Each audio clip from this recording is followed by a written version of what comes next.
லேவியராகமம் 2ஆம் அதிகாரம். ஒருவன் போஜன பலியாகிய காணிக்கையை கர்த்தருக்கு செலுத்த வேண்டுமானால் அவன் காணிக்கை மெல்லிய மாவாய் இருப்பதாக.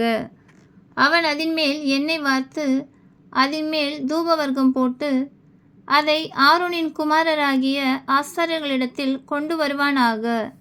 அப்பொழுது ஆசாரியன் அந்த மாவிலும் எண்ணெயிலும் ஒரு கைப்பிடி நிறைய தூபவர்க்கம் எல்லாவற்றோடும் எடுத்து அதை பலிபீடத்தின் மேல் ஞாபக குறியாக தகனிக்க கடவன். அது கர்த்தருக்கு சுகந்த வாசனையான தகன பலி. அந்த போஜன பலியில் மீதியாயிருப்பது ஆரோனையும் அவன் குமாரரையும் சேரும். கர்த்தருக்கு இடும் தகன பலிகளில் இது மகா பரிசுத்தமானது. நீ படைப்பது அடுப்பில் பாகம் பண்ணப்பட்ட போஜன பலியானால் அது எண்ணெயிலே பிசைந்த மெல்லிய மாவினால் செய்த புளிப்பில்லா அதிரசங்களாவது எண்ணெய் பூசப்பட்ட புளிப்பில்லா அடைகளாவது இருப்பதாக.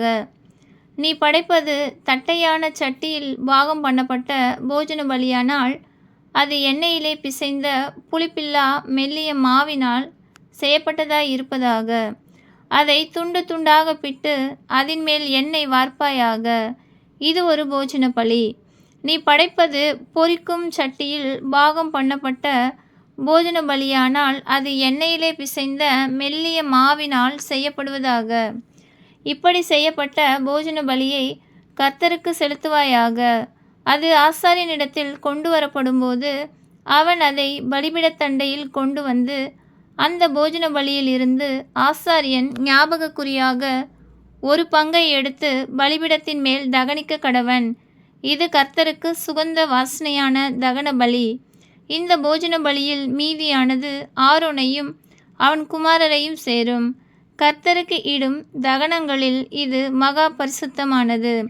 நீங்கள் கர்த்தருக்கு செலுத்தும் எந்த போஜன பலியும் புளித்த மாவினால் செய்யப்படாதிருப்பதாக. புளித்த மாவுள்ளதொன்றையும் தேனுள்ளதொன்றையும் கர்த்தருக்கு தகன பலியாக தகனிக்க வேண்டாம். முதற்கனிகளை காணிக்கையாக கொண்டு வந்து அவைகளை கர்த்தருக்கு செலுத்தலாம். ஆனாலும் பலிபீடத்தின் மேல் அவைகள் சுகந்த வாசனையாக தகனிக்கப்படலாகாது.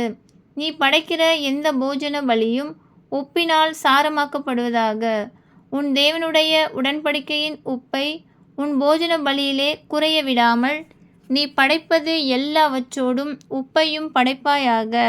முதற் பலன்களை போஜன பலியாக நீ கர்த்தருக்கு செலுத்த வந்தால் நிறைந்த பச்சையான கதிர்களை நெருப்பிலே வாட்டி உதிர்த்து அதை உன் முதற் பலனின் போஜன பலியாக கொண்டு வர கடவாய். அதின்மேல் எண்ணெய் வார்த்து அதின்மேல் தூபவர்க்கத்தை போடுவாயாக. இது ஒரு போஜன பலி. பின்பு ஆசாரியன் உதிர்த்த தானியத்திலும் எண்ணெயிலும் எடுத்து ஞாபக குறியான பங்கை அதின் தூபவர்க்கம் எல்லாவற்றோடும் கூட தகனிக்க கடவன். இது கர்த்தருக்கு இடும் தகன பலி. ஆமென்.